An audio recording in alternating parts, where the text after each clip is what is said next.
হারোয়া থানার অন্তর্গত কুলটি গ্রাম পঞ্চায়েতের ঘুষিঘাটা বাজারে চায়ের দোকানে বসে চা বিক্রি করছিল আজের মিদ্দে নামের এক তৃণমূল কর্মী। আর ঠিক সেই সময় ওই চায়ের দোকানে গিয়ে আচমকাই হামলা চালায় হারোয়া পঞ্চায়েত সমিতির সহসভাপতির অনুগামী আব্দুল খালেক মোল্লার অনুগামীরা। আব্দুল খালেক মোল্লার অনুগামী বাহার উদ্দিন মোল্লা সহ বেশ কয়েকজন তৃণমূলের কর্মীরা তাকে ধরে বেধড়ক মারধর করে। তারপরে আজের মিদ্দে নামে তৃণমূল কর্মীর আরও একটি দোকান ও একটি সেলাইয়ের কারখানার সামনে বেড়া ভেঙে দেয় তারা। এই আজের মিদ্দে মিনাখার এমএলএ উষারানী মণ্ডলের স্বামী তথা মিনাকা ব্লক তৃণমূল ব্লকের চেয়ারম্যান মৃত্যুঞ্জয় মণ্ডলের অনুগামী। এমএলএ পন্থী মৃত্যুঞ্জয় মণ্ডলের লোকেদের মারধর করেছে হারোয়া পঞ্চায়েত কমিটির সহসভাপতি আব্দুল খালেকের লোকেরা। অভিযোগ এমনটাই। ঘটনাকে কেন্দ্র করে তীব্র উত্তেজনা ছড়িয়েছে এলাকায়।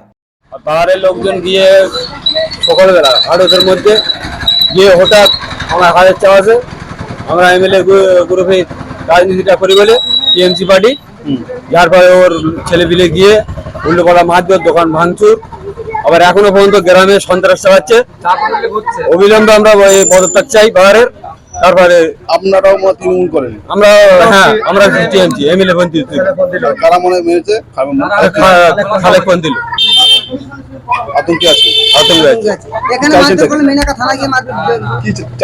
আমরা চাচ্ছি অবিলম্বে এখন পদত্যাগ করুক। মারধর করলো ওই খালেকের কিছু লোক আছে, এখানে বাহার আছে লেডিং এ। আমি চার দোকান গিয়ে খুলেছি, আর এখানে বাইরের লোকজন গিয়ে আমাকে বিশাল মারধর করলো, দোকানটা ভেঙে দিল। কেন ভাঙলো? কেন? আমার এমএলএ লোক এই জন্য। আপনারা মানে এমএলএ হয়ে মানে দল করেন? হ্যাঁ, টিএমসি পার্টি করি। আতঙ্কে আছেন? আমরা আতঙ্কে আছি। আমরা অবিলম্বে চাইছেন কি? কি চাইছেনটা কি? সাজা হোক বা অবিলম্বে পদত্যাগ হোক। সাজা হোক, এই বাহারের হোক বা এদের বাহারের লোকজন যা করে না। এইবারে ওরা দিন খায় দিন আনে, ওরা ভোরবেলা কাটাই গিয়েছে, ওরা কাটাই গিয়েছে, ওদের ওরা মারধর করেছে। ওই তো বাঙালির লোকের টিএমসি লোকেরা, বাঙালির ছেলেরা, ফিরোজ মোল্লা, মিরানুর গাইন আর জাকির মির। কেন মারলো? কেন মারলো? কেন ওদের জাকিরপুর গাই মারলো? কেন চন্টু এই ওরা দিন আনে দিন খায়, যখন পার্টি করতে পার্টি দেবে, পার্টির সাথে বাদ দেওয়া, নিউট্রাল বাড়ি বসে আছে, পার্টি ওরা করে না। এই এমএলএ লোক ছিল, এখন ওরা নিউট্রাল বসে আছে খাওয়ার জন্য, বাড়ি দিন আনে দিন খায়। আরো এসেছে, ওদের সবার মারধর করেছে। তারপর হাসপাতালে চিকিৎসা করা দাইছে মাল। এর হাসপাতালে এসেছে ট্রিটমেন্ট করতে, হাসপাতালে এসে মেরেছে। রাস্তাঘাটে আমরা আসছে, আমাদের ধরে টানা হেঁচড়া করছে। এটাকে এই ছেলেরা সব তৃণমূল করে। আমরা সবাই তৃণমূলের সক্রিয় কর্মী, এমএলএ পন্থী। মানে দুটো প্যানেল চলছে আমাদের হারোয়া মিনাকা বিধানসভা। একটা হচ্ছে আপনার এমএলএর একটা গ্রুপ, আর একটা হচ্ছে ব্লক সভাপতি খালেকের গ্রুপ। তার মধ্যে আমরা হচ্ছে এমএলএর গ্রুপ। সেই এমএলএর গ্রুপের এই ছেলেগুলোর এরা মাছের কাঁটায় সব সেলারি করে। হঠাৎ ওরা সকালবেলা গিয়ে এদেরকে মারধর, হাজার বলে একজন ছিল, তাকে মারধর করে, তার চোখের অবস্থা খারাপ, আপনি ওটাকেও দেখবেন যে ওদের অবস্থা। মারধর করেছে বাহারের ছেলে। তারা মনে কারা?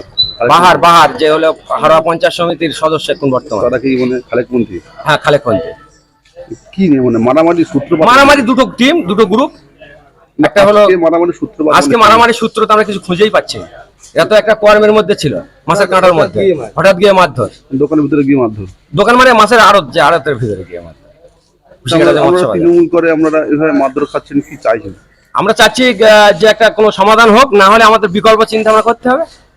বিকল্প চিন্তা ভাবনা করবো। আমাদের যদি এমএলএ সাপোর্ট না দেয় বা আমাদের যদি তৃণমূল সাপোর্ট না পাই, তাহলে আমাদের বিকল্প চিন্তা ভাবনা করতে হবে। যে কোনো একটা চিন্তা ভাবনার মধ্যে আমাদের যেতে হবে। তৃণমূল করে তো মার খাবো না। এখন কতটা আতঙ্কে আছে? এখন তো আতঙ্কে আছি, কিন্তু আমরা জনসমর্থন বা এমএলএ পন্থী যারা, আমরা 70% মানুষ আছে, কিন্তু আমরা লড়াইয়ের ময়দানে যাচ্ছি না। একটাই কারণে, আমরা তৃণমূলটা করি সক্রিয়ভাবে। যদি তাই না হয়, আমরা 70% মানুষকে নিয়ে অন্যদিকে চিন্তা ভাবনা করব। Bureau report, channel 24/7।